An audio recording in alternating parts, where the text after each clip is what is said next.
Bismillahirrohmanirrohim. Assalamualaikum warahmatullahi wabarakatuh. Pada kesempatan kali ini, kami akan menjelaskan mengenai studi kasus dari algoritma penjadwalan CPU. Adapun maksud dan tujuan dari dibuatnya video ini yaitu untuk memenuhi salah satu tugas ujian tengah semester dari mata kuliah Sistem Operasi. Adapun kelompok kami terdiri dari saya sendiri yaitu Ella Amelia Sari dengan NPM 19017, kemudian ada Dika Rifanka dengan NPM 19175, dan ada Della Agustiani dengan NPM 19015.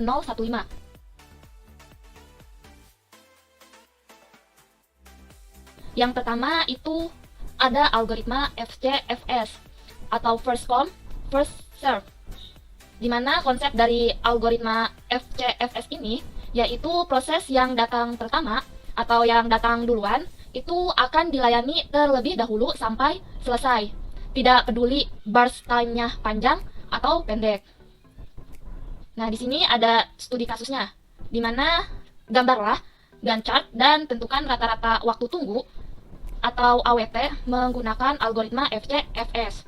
Di sini ada 5 proses, yaitu P1, P2, P3, P4, dan P5 dengan arrival time atau AT dan burst time atau BT-nya masing-masing. Kita lihat di sini. Ini merupakan Gantt chart-nya, di mana di sini akan digambarkan bagaimana CPU berjalan pada Gantt chart-nya. Kemudian ada R key atau ready queue yang menjelaskan antrian yang siap dijalankan berdasarkan urutan antriannya. Kemudian di sini ada studi kasusnya sebagai panduan kita. Nah, di sini berdasarkan soal studi kasusnya, kita mulai dari waktu 0.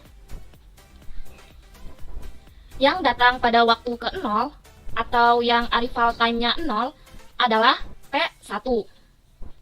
Karena P1 datang duluan, maka P1 akan dijalankan sebanyak burst time 11, sehingga P1 akan berjalan sampai waktu ke-11. Pada saat P1 berjalan, yaitu pada waktu ke-1, P2 datang. Maka P2 akan ngantri, karena algoritma ini harus menyelesaikan dulu proses yang datang duluan, sehingga P1 tetap berjalan. Nah, di sini hijau menunjukkan proses yang sedang berjalan, kemudian kuning menunjukkan proses yang sedang menunggu antrian. Nah, di sini menunjukkan proses yang dijalankan. Kemudian, pada waktu yang kedua, P3 datang. P3 ini juga akan ngantri, dan P1 tetap berjalan. Pada waktu yang keempat, P4 datang. P4 ini juga akan ngantri, dan P1 tetap berjalan. Selanjutnya, pada waktu yang ke-8, P5 datang. P5 ini juga akan ngantri, dan P1 terus berjalan. P1 selesai diproses pada waktu yang ke-11, karena burst time-nya 11. Nah, berarti yang ngantri pada waktu ke-11 yaitu ada P2, P3, P4, lalu P5. Berdasarkan urutan datang, maka P2 yang akan dijalankan. P2 mempunyai burst time 7, sehingga P2 akan berjalan sampai waktu ke-18. Nah, ini didapat dari 11 ditambah 7. Sehingga pada waktu ke-18 ini, P2 selesai dijalankan. Berarti yang ngantri pada waktu ke-18 ini tinggal P3, P4 dan P5. Di sini, yang akan diproses selanjutnya adalah P3 dengan burst time-nya 4. Karena berdasarkan urutan waktu datangnya, P3 ini datang duluan dibandingkan P4 dan P5. Sehingga P3 di sini berjalan.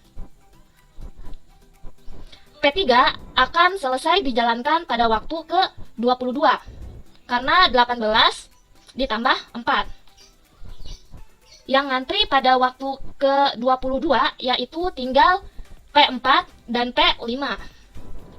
Berdasarkan urutan waktu datangnya, berarti yang akan dijalankan selanjutnya adalah P4 dengan burst time-nya 2.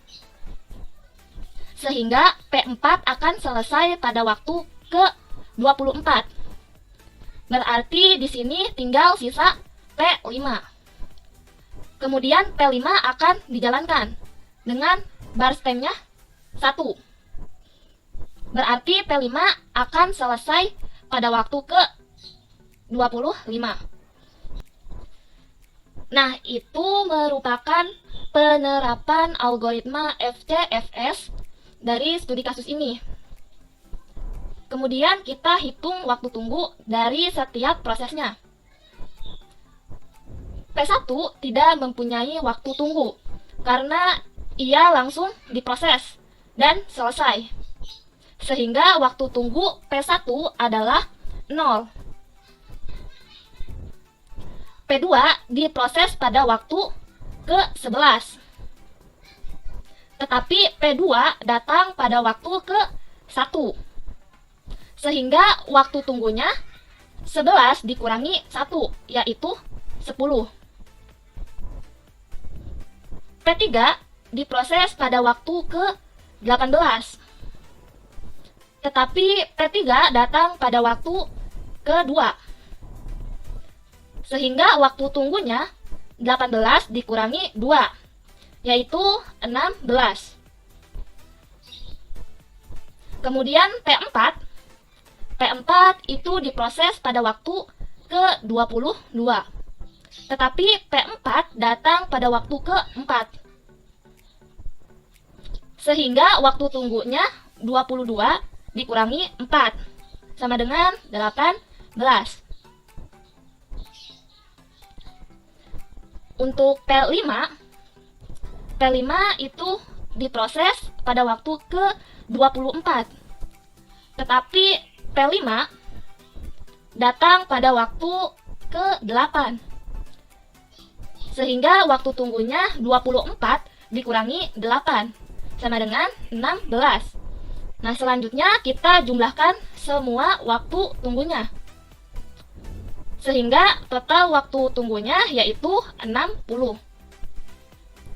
Untuk mencari rata-rata waktu tunggu atau AWT, kita gunakan rumus total waktu tunggu dibagi jumlah proses.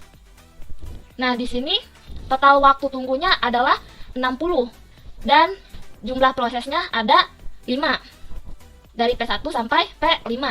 Sehingga rata-rata waktu tunggu atau AWT-nya itu sama dengan 60 dibagi 5. Sama dengan 12 satuan waktu.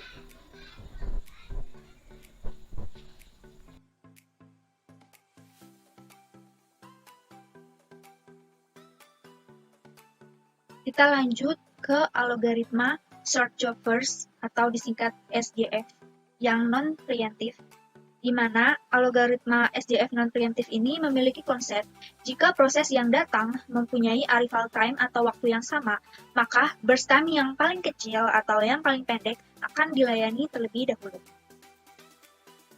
Misalnya di sini ada sebuah studi kasus di mana kita harus mencari proses pada CPU dengan arrival time dan burst time seperti tampak pada tabel berikut, di mana P1 memiliki arrival time 0 dan burst time-nya 11. Kemudian P2 memiliki arrival time 1 dan burst time-nya 7. P3 memiliki arrival time 2 dan burst time-nya 4. P4 memiliki arrival time 4 dan burst time-nya 2. Dan selanjutnya, yang terakhir, P5 memiliki arrival time 8 dan burst time-nya 1. Kita akan menggambarkan Gantt chart dan menentukan rata-rata waktu tunggu atau AWT menggunakan algoritma SJF. Berdasarkan studi kasus, ini ada tabel dari soal studi kasus. Kita mulai dari waktu 0, di mana yang datang pada waktu 0 adalah P1 dengan burst time-nya 11. Di sini karena P1 datang duluan atau datang pertama, maka P1 akan langsung diproses terlebih dahulu. Di mana P1-nya akan berjalan hingga waktu ke-11. P1 langsung diproses. Kemudian pada waktu ke-1 akan datang P2 dengan burst time-nya 7. P2 akan mengantri, sedangkan P1 akan terus berjalan. Kemudian pada waktu kedua, P3 datang dengan burst time 4. Di sini P3 juga akan mengantri. Kemudian lanjut ke waktu keempat, yang datang pada waktu keempat adalah P4 dengan burst time-nya 2. P4 mengantri. Lanjut ke waktu ke-8, yang datang adalah P5 dengan burst time-nya 1. P5 mengantri. Kemudian lanjut ke waktu 11, di mana waktu ke-11 ini P1 selesai dijalankan. Sehingga yang mengantri di sini itu berdasarkan urutan datangnya, yaitu ada P2, ada P3, ada P4, dan ada P5. Dari keempat antrian ini, dilihat burst time yang paling kecil adalah P5, maka yang akan diproses selanjutnya adalah P5. Karena burst time P5 1, maka loncat dari 11 ke 12, itu 11 ditambah 1, 12. Pada waktu ke-12, yang mengantri berarti ada P2, P3, dan P4. Di mana dari ketiga antrian ini, yang paling kecil burst time-nya adalah P4, sehingga yang akan diproses selanjutnya adalah P4. Karena burst time-nya 2, maka 12 ditambah 2 adalah 14. Sehingga pada waktu ke-14, yang mengantri ada P2 dan P3. Dari antrian P2 dan P3, yang akan diproses selanjutnya yaitu adalah P3 dengan waktu 14 ditambah 4 adalah 18. Pada waktu ke-18, yang akan mengantri adalah P2. Karena sisa P2 dan burst time-nya ini 7, maka P2 akan diproses selanjutnya sampai waktu ke-18 ditambah 7, yaitu ke-25. Pada waktu ke-25, P2 selesai diproses. Setelah kita menggambarkan Gantt chart-nya, kita dapat menghitung waktu tunggu dari setiap proses. P1 tidak memiliki proses karena ia datang dan langsung diproses hingga selesai, sehingga waktu tunggu pada P1 ini 0. Kemudian P2 diproses pada waktu ke-18 dan P2 datang pada waktu ke-1, sehingga waktu proses P2 yaitu 18 dikurang 1 sama dengan 17. Lanjut ke P3. P3 pertama diproses itu pada waktu ke-14 dan datang pada waktu kedua, sehingga P2 14 dikurang 2 yaitu 12. Lanjut ke P4 diproses pada waktu ke-12 dan P4 datang pada waktu ke-4, sehingga P4 12 dikurang 4 adalah 8. Yang terakhir ada P5, di mana P5 ini diproses pada waktu ke-11 dan datang pada waktu ke-8, sehingga P5 18 dikurang 8 sama dengan 3. Selanjutnya, kita dapat menjumlahkan waktu tunggu dari setiap proses, yaitu 17 ditambah 12 ditambah 8 ditambah 3, sehingga total waktu tunggu setiap prosesnya adalah 40. Untuk mencari rata-rata waktu tunggu atau AWT, kita harus menggunakan rumus, yaitu total waktu tunggu dibagi dengan jumlah proses, di mana prosesnya ada 5, ada P1, P2, P3, P4, dan P5, sehingga jadinya AWT sama dengan 40 dibagi 5, hasilnya adalah 8 satuan waktu.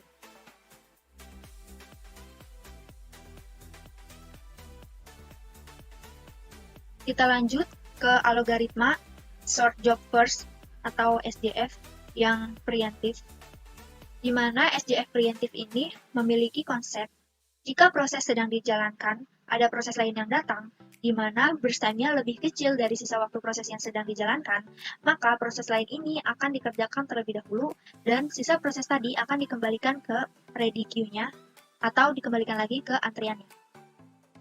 Jadi, misalnya ada sebuah proses yang sedang berjalan, kemudian datang proses baru, di mana proses baru ini BT-nya itu lebih kecil daripada sisa waktu dari proses yang sedang dijalankan, maka proses yang baru yang BT-nya lebih kecil ini yang akan dijalankan terlebih dahulu.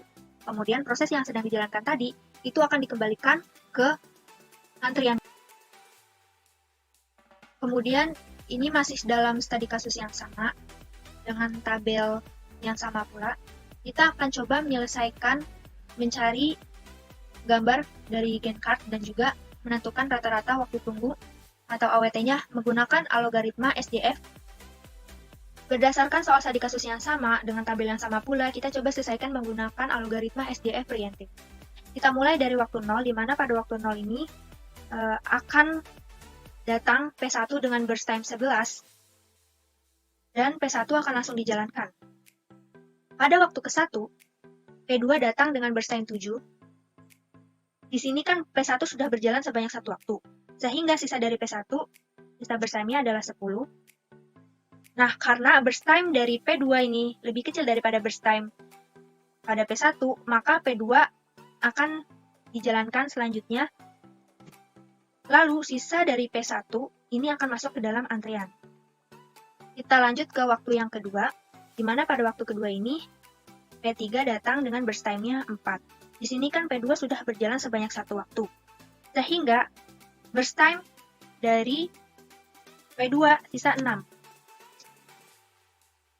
Kemudian P1 sisanya masih 10 dan akan masuk ke dalam antrian. Kemudian dari P3 yang datang, ini kan burst time-nya lebih kecil daripada burst time P2. Maka yang selanjutnya diproses adalah P3. Dan P1 serta sisanya itu masih tetap menjadi antrian gitu. Nah, kita lanjut ke waktu keempat. Di mana pada waktu keempat ini, P4 akan masuk, akan datang dengan burst time-nya 2. Di sini kan P3 sudah berjalan sebanyak 2 waktu ya, dari 2 ke 4. Maka, sisa dari P3 ini bisa burst time-nya 2. Kemudian, P2 masih tersisa 6 dan P1 masih tersisa 10. Di sini kita bisa lihat bahwa P4 dan P3 memiliki burst time yang sama, yaitu masing-masing 2. Jika bertemu dengan kondisi seperti ini, kita harus balik pada konsep pertama FCFS. Yang datang duluan itu yang akan diproses, sehingga yang akan diproses di sini adalah P3. Dan pada waktu ke-6, otomatis P3 selesai dijalankan. Dan sisa antrian pada P6 yaitu ada P4, P2, dan P1. Dari ketiga antrian di sini, yang mempunyai burst time terkecil adalah P4 dengan burst time 2, maka P4 lah yang selanjutnya akan diproses. Sampai waktu ke-8. Dari 6 diproses 2 kali sampai waktu ke-8. Nah, dari waktu ke-8 ini, jangan lupa, P5 ini akan datang nih dengan burst time 1. Kemudian, diikuti dengan P2 dan P1. Di sini juga terlihat yang mempunyai burst time paling kecil kan P5. Maka, yang selanjutnya diproses adalah P5. Karena memiliki burst time 1, berarti dari 8 ke waktu yang ke-9. Pada yang waktu ke-9 ini, berarti sisa P2 dan P1. Dari kedua proses ini, P2 kan yang memiliki burst time paling kecil dibandingkan dengan P1, sehingga P2 akan diproses. Sampai ke waktu ke-15. Pada waktu ke-15, berarti sisa P1. Dan P1 langsung diproses hingga ke waktu yang ke-25. Selanjutnya, kita coba hitung waktu tunggu setiap prosesnya.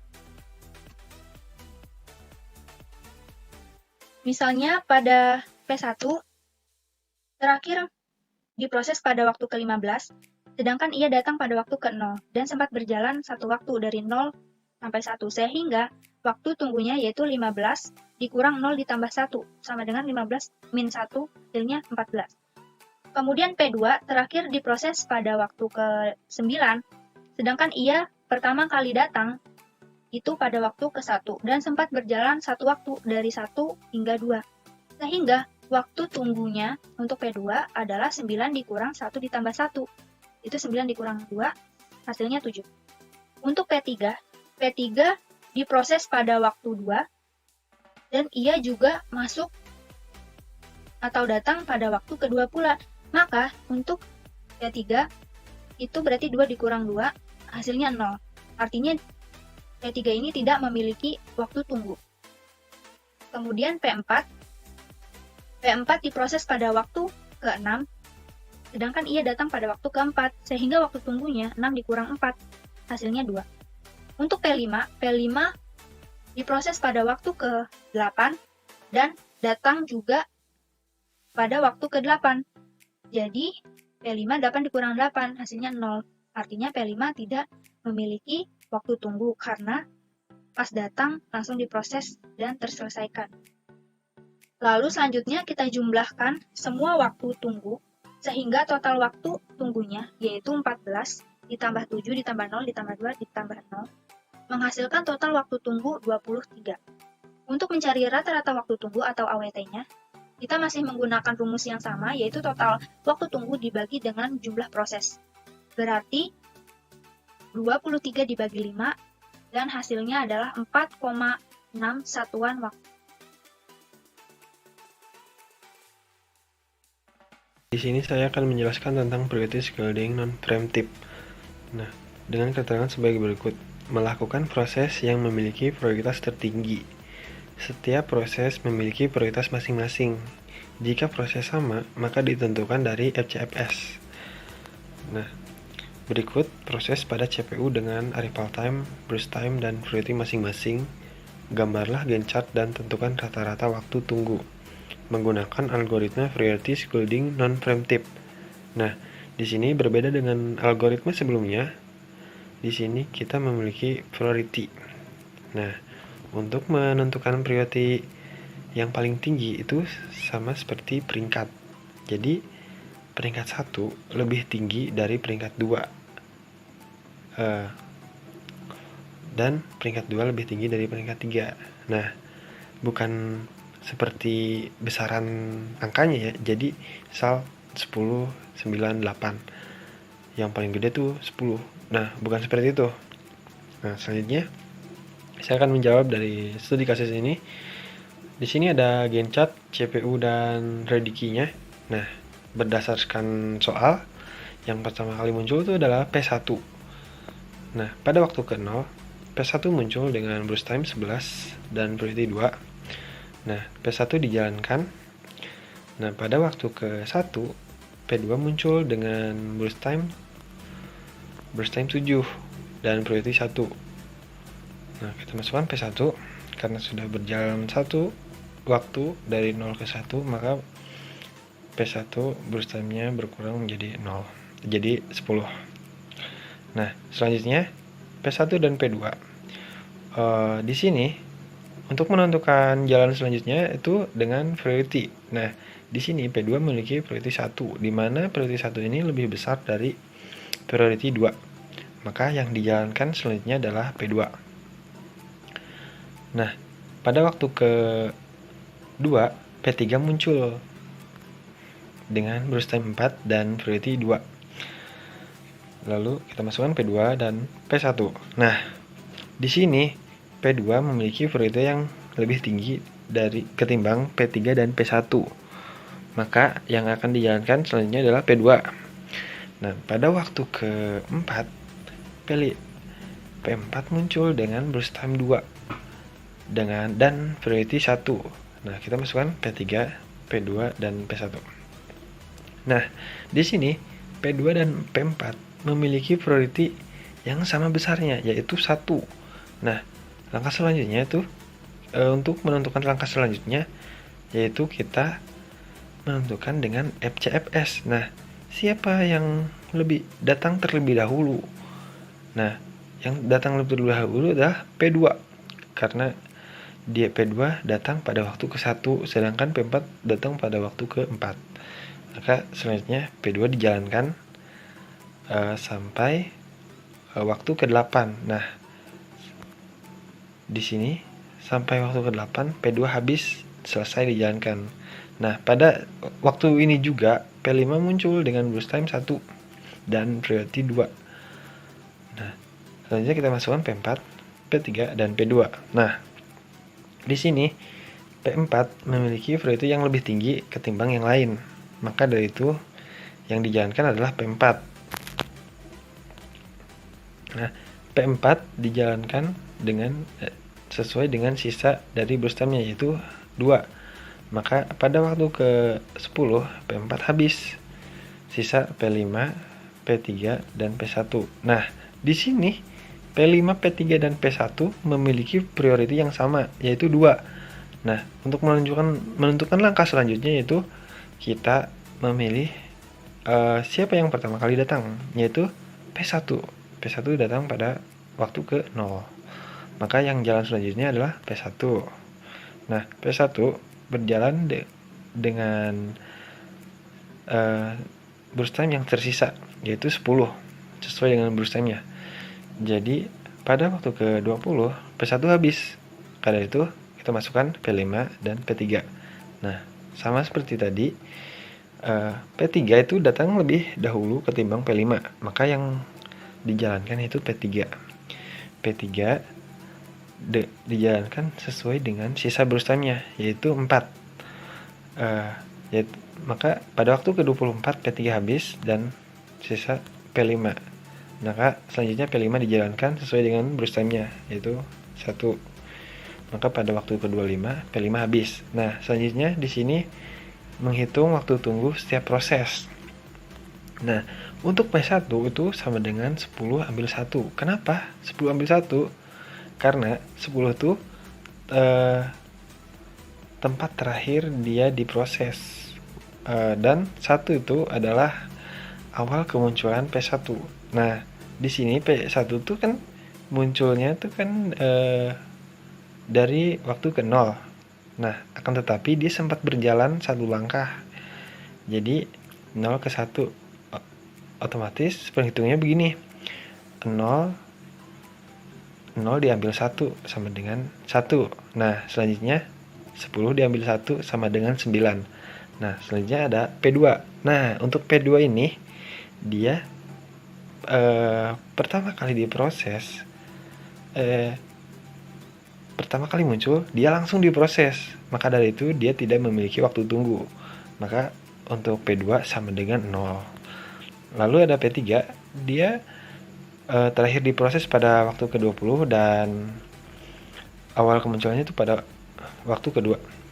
Maka 20 ambil 2 sama dengan 18. Untuk P4 awal kali muncul dia pada waktu ke-8 dan awal kali muncul dia pada waktu ke-4 dan terakhir diproses dia pada waktu ke-8, maka 8 ambil 4 sama dengan 4. Lalu P5 ada terakhir diproses dia pada waktu ke-24 dan awal munculnya dia pada waktu ke-8.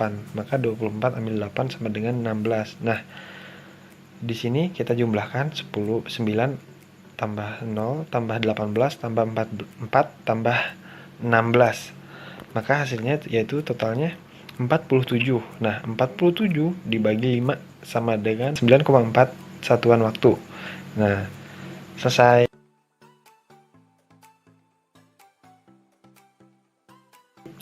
Selanjutnya, saya akan menjelaskan tentang priority shielding frame tip.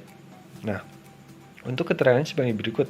Melakukan proses yang memiliki prioritas tertinggi. Setiap proses memiliki prioritas masing-masing. Jika prioritas sama, maka ditentukan dari BT yang lebih kecil, burst time yang lebih kecil. Nah, di sini ada perbedaan dengan non-preemptive dan preemptive. Preemptive-nya. Jadi di keterangan ketiga tuh non-preemptive tuh jika sama ditentukan dengan FCFS, di mana FCFS itu awal kemunculan dari proses. Nah, sedangkan di sini untuk menentukan jalan selanjutnya itu dengan burst time yang lebih kecil. Nah, perlu diingat ya, perbedaannya cukup simpel sih. Nah, berikut ada studi kasusnya, sama seperti soal sebelumnya yang non preemptive. Nah, di sini ada Gencat, CPU dan redikinya. Nah, berdasarkan soal yang pertama kali itu muncul itu adalah P1. Pada waktu ke 0, P1 muncul dengan burst time 11 dan priority 2. Nah, P1 dijalankan. Nah, pada waktu ke 1, P2 muncul dengan burst time 7 dan priority 1. Nah, P1 masuk.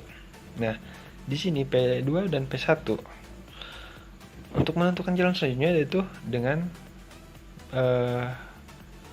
melihat priority mana yang lebih tinggi. Nah, priority P2 lebih tinggi dari P1, ya, maka P2 yang akan dijalankan.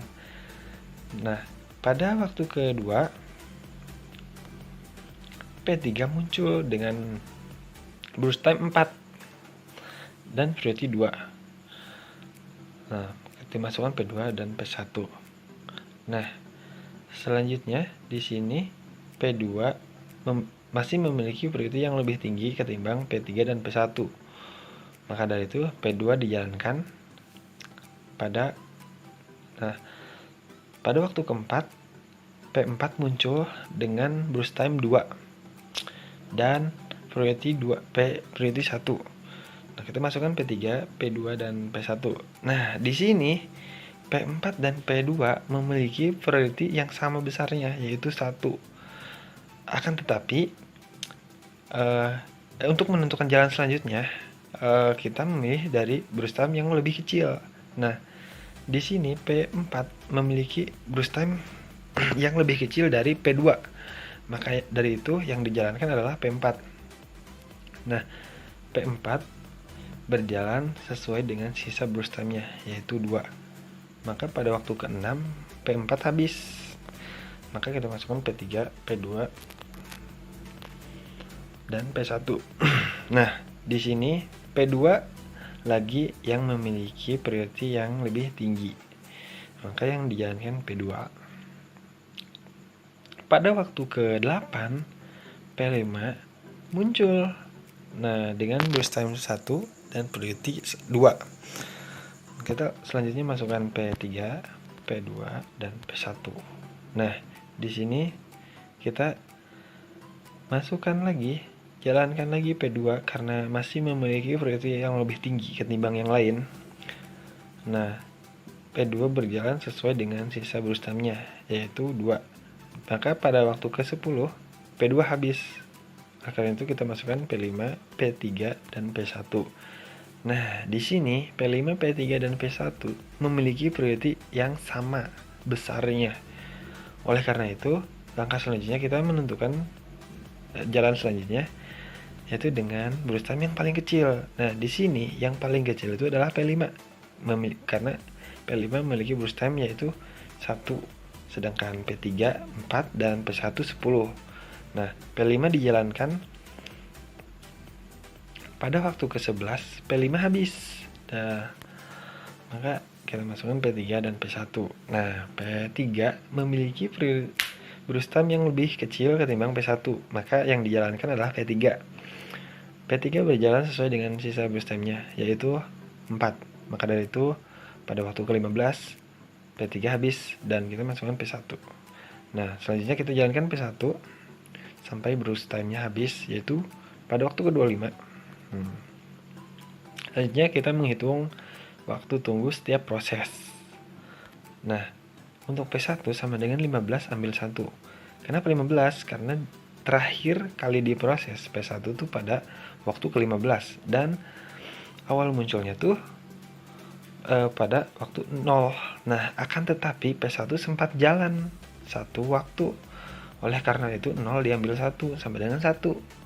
Maka 15 ambil 1 sama dengan 14. Nah, untuk selanjutnya P2 1 tambah 1 tambah 2 sama dengan 4. Jadi 6 ambil 4 sama dengan 2. Selanjutnya adalah P3. P3 terakhir kali diproses pada waktu ke-11 dan awal munculnya itu pada waktu kedua. Jadi 11 ambil 2 sama dengan 9. Lalu P4. Nah, P4 di sini pertama kali muncul pada waktu keempat dan dia langsung diproses.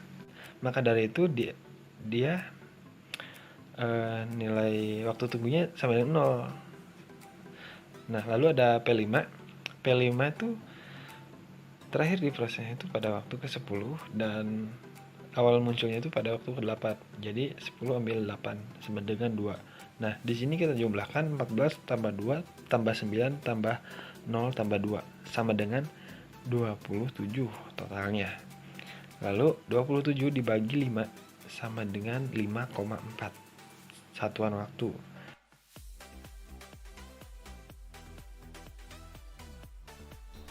Selanjutnya ada algoritma round robin non-primitive. Adapun konsep penerapan dari algoritma ini yaitu proses dilakukan berdasarkan time quantum, di mana setiap proses dijalankan berdasarkan waktu kuantum yang sudah ditentukan. Kemudian proses dijalankan bergantian berdasarkan waktu kuantum. Nah, proses round robin non-primitive itu jika arrival time-nya sama. Nah, ini studi kasusnya, di mana gambarlah Gantt chart dan tentukan rata-rata waktu tunggu atau AWT menggunakan algoritma round robin non-primitive jika time kuantumnya sama dengan 4. Nah, di sini terlihat arrival time-nya sama, yaitu 0 semua. Kita langsung saja ke penerapannya. Nah, di sini karena arrival time-nya sama, yaitu di waktu ke 0 semua, otomatis di waktu 0 ini semuanya akan datang. Berarti antriannya ada P1 dengan baris time-nya 11, kemudian ada P2 dengan baris time-nya 7, kemudian ada P3 dengan baris time-nya 4, kemudian ada P4 dengan baris time-nya 2, dan ada P5 dengan baris time-nya 1. Nah, karena arrival time-nya sama, kita dahulukan saja berdasarkan urutan prosesnya, sehingga P1 yang akan dijalankan terlebih dahulu. P1 akan berjalan sebanyak 4 satuan waktu, karena time kuantumnya itu 4. Sehingga pada waktu keempat, P1 akan diberhentikan terlebih dahulu. Nah, di sini berlaku proses yang sudah berjalan dan masih menyisakan burst time itu akan masuk ke antrian paling terakhir. Sehingga di sini yang ngantri urutannya ada P2, kemudian P3, P4, P5, dan ada P1 dengan sisa burst time-nya 7. Karena P1 sudah berjalan sebanyak 4 waktu, sehingga 11 dikurangi 4 menyisakan 7. Nah, di sini akan bergantian, di mana yang akan dijalankan selanjutnya adalah proses yang lain. Di sini yang akan dijalankan selanjutnya adalah proses sesuai urutan antrian. Sehingga di sini P2 lah yang akan berjalan. Dan P3, P4, P5, P1 itu akan ngantri. P2 berjalan sebanyak 4 waktu. Ini sesuai waktu kuantumnya. Maka P2 akan berhenti di waktu ke-8. di sini P2 berjalan sebanyak 4 waktu. Sedangkan dia mempunyai burst time 7. Sehingga burst time-nya masih ada sisa 3. Maka P2 akan masuk ke antrian selanjutnya. Berarti urutan antriannya di sini ada P3, P4, P5, P1, lalu P2 dengan sisa burst time 3. Sesuai urutan antrian, berarti di sini yang akan dijalankan adalah P3. Di mana P3 akan berjalan sebanyak 4 waktu. Di sini P3 mempunyai burst time 4. Sehingga dia akan berjalan sampai waktu ke-12. Dan P3 selesai di waktu ini. Berarti yang ngantri di waktu ke-12 ini tinggal P4, P5, P1, dan P2. Sesuai urutan antrian, berarti di sini yang akan dijalankan adalah P4. P4 hanya mempunyai 2 burst time, artinya kurang dari waktu kuantum. Sehingga P4 akan diselesaikan, di mana berarti P4 selesai pada waktu ke-14. Dari 12 ditambah 2. Dan berarti yang ngantri di waktu ke-14 ini tinggal P5, kemudian P1, dan P2. Sesuai urutan antrian, berarti di sini yang akan dijalankan selanjutnya adalah P5. P5 hanya mempunyai 1 burst time, artinya kurang dari waktu kuantum. Sehingga P5 akan diselesaikan. Berarti P5 selesai pada waktu ke-15. Dan yang ngantri di waktu ke-15 ini berarti tinggal P1 dan P2. Sesuai urutan antrian, berarti di sini yang akan dijalankan selanjutnya adalah P1. P1 berjalan sebanyak 4 waktu, sesuai waktu kuantumnya. Maka P1 akan berhenti di waktu ke-19. Di sini P1 berjalan sebanyak 4 waktu, sedangkan dia mempunyai sisa burst time 7. Sehingga burst time-nya masih ada sisa, yaitu 3. Maka P1 akan masuk ke antrian selanjutnya. Sehingga di sini yang ngantri ada P2, lalu P1 dengan sisa burst time-nya 3. Sesuai urutan antrian, berarti di sini yang akan dijalankan selanjutnya adalah P2. P2 hanya mempunyai sisa burst time 3. Sehingga P2 akan diselesaikan. Berarti di sini atau pada waktu ke-22 tinggal sisa P1 saja. Kemudian P1 dengan sisa burst time-nya 3 dijalankan. Dan selesai pada waktu ke-25. Nah, itu merupakan penerapan dari algoritma round robin non-primitive untuk studi kasus ini. Kemudian, kita hitung waktu tunggu dari setiap prosesnya. P1 itu terakhir diproses pada waktu ke-22. Sedangkan ia datang pada waktu ke-0. Dan sempat berjalan 4 waktu, yaitu dari 0 sampai 4. Dan juga berjalan 4 waktu dari waktu ke-15 sampai 19. Sehingga waktu tunggunya itu 22 dikurangi 4 tambah 4 atau 22 dikurangi 8 sama dengan 14. Kemudian P2 itu terakhir diproses atau dijalankan pada waktu ke-19.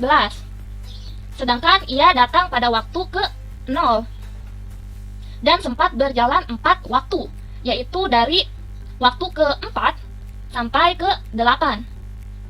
Sehingga waktu tunggunya 19 dikurangi 4, yaitu 15.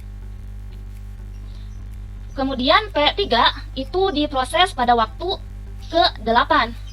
Sedangkan ia datang pada waktu ke-0 berarti ia sempat ngantri sebanyak 8 waktu. Sehingga waktu tunggunya adalah 8. Kemudian P4. P4 itu diproses pada waktu ke-12. Sedangkan ia datang pada waktu ke-0. Berarti ia sempat ngantri sebanyak 12 waktu. Sehingga waktu tunggunya 12. Kemudian untuk P5 itu diproses pada waktu ke-14, sedangkan ia datang pada waktu ke-0. Berarti ia sempat ngantri sebanyak 14 waktu.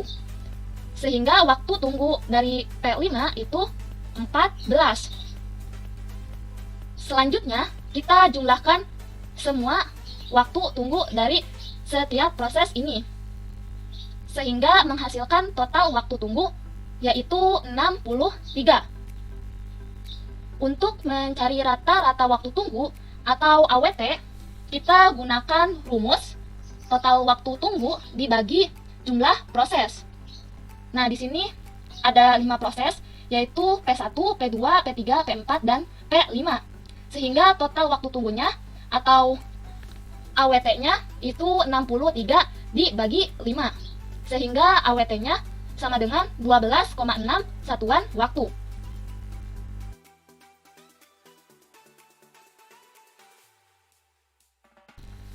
Selanjutnya, ada algoritma round-robin prime time. Adapun konsep penerapan dari algoritma ini yaitu yang pertama, proses dilakukan berdasarkan time quantum.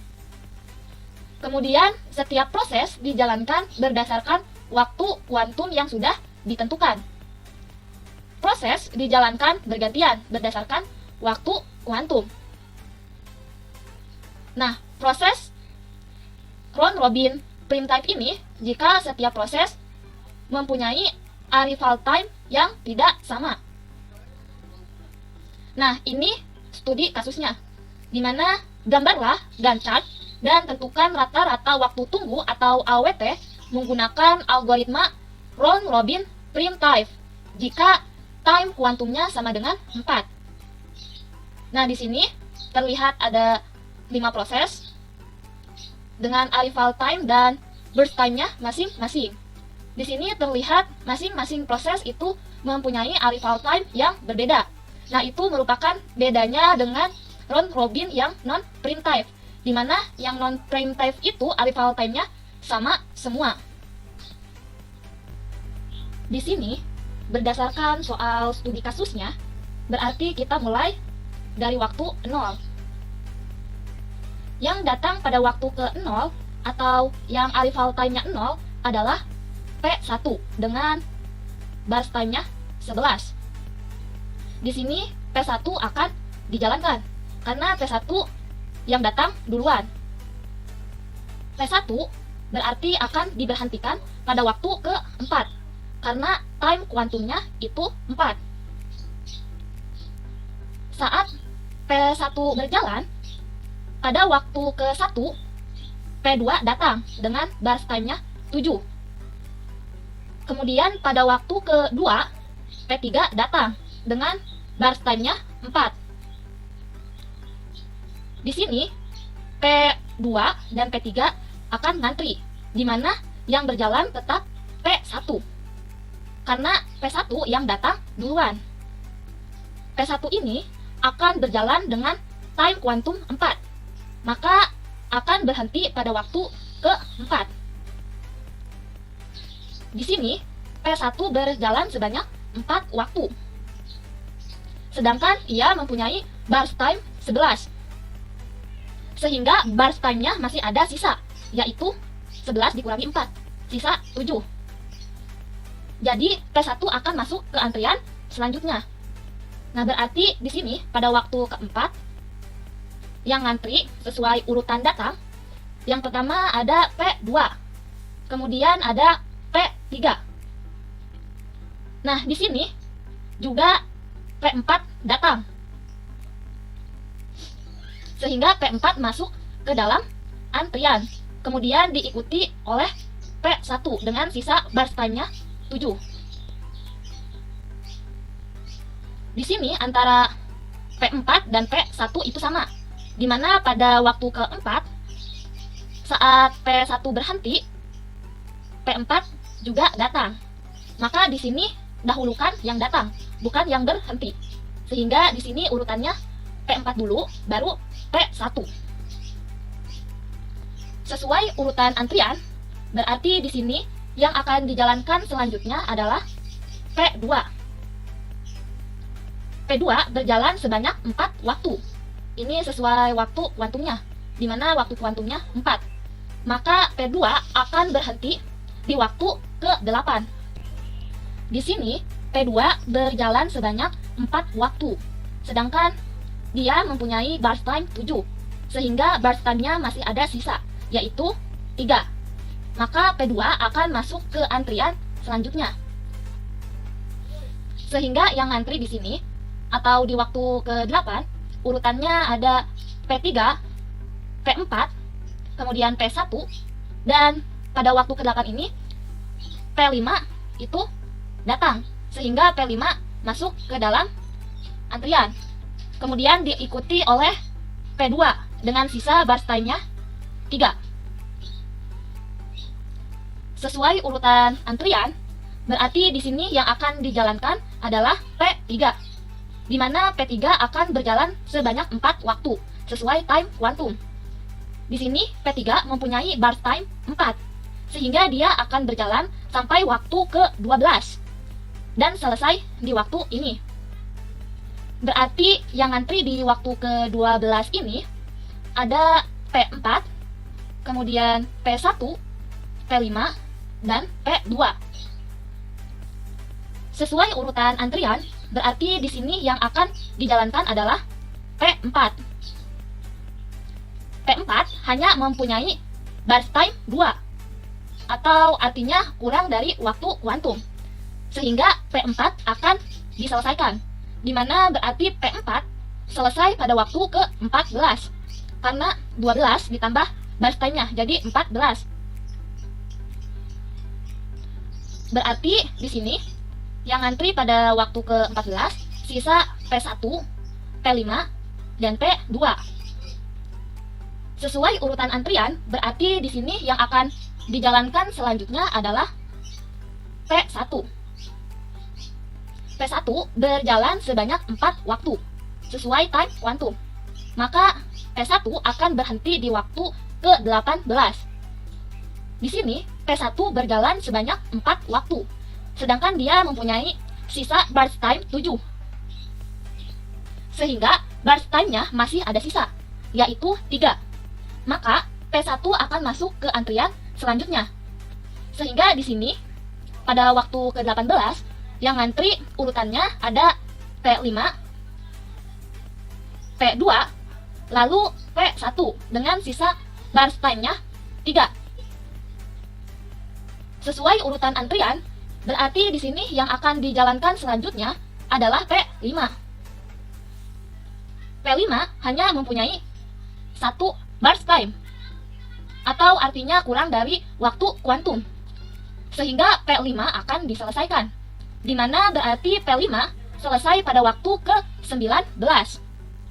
Dan yang ngantri pada waktu ke-19 ini berarti tinggal P2 dan P1. Sesuai urutan antrian, berarti di sini yang akan dijalankan selanjutnya adalah P2. P2 hanya mempunyai sisa burst time 3, atau artinya kurang dari waktu kuantum, sehingga P2 akan diselesaikan, di mana berarti P2 selesai pada waktu ke-22. Dan berarti di sini atau pada waktu ke-22 itu tinggal sisa P1. Kemudian P1 dengan sisa burst time-nya 3 itu dijalankan dan selesai pada waktu ke-25.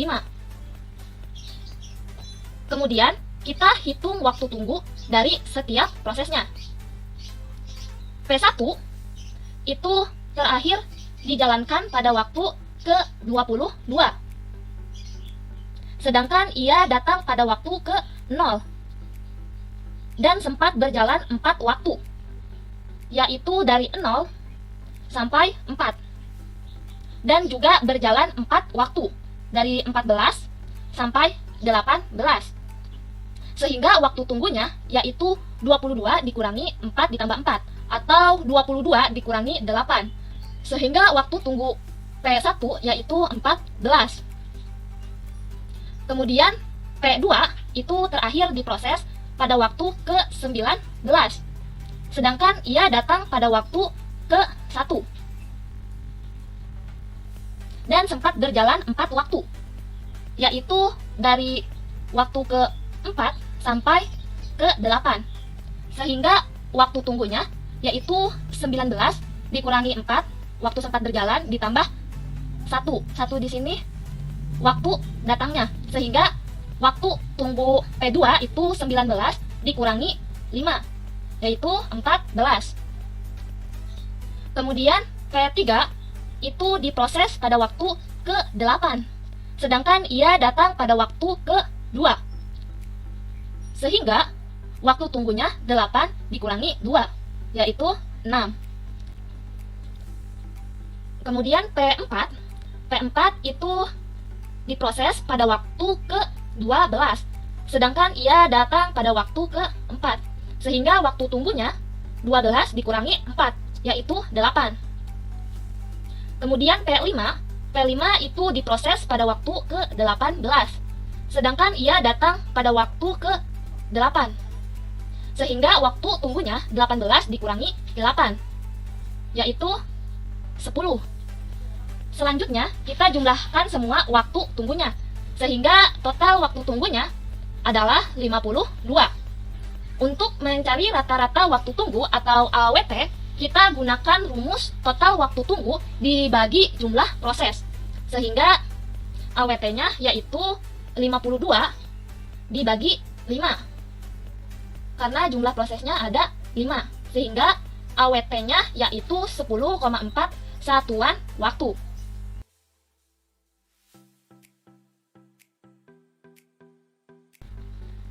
Kesimpulannya yaitu semua algoritma atau algoritma yang sebelumnya dibahas itu tidak dapat dikatakan ada kelebihan atau kekurangannya, atau yang mana yang lebih unggul dan yang mana yang tidak unggul dibandingkan dengan yang lain.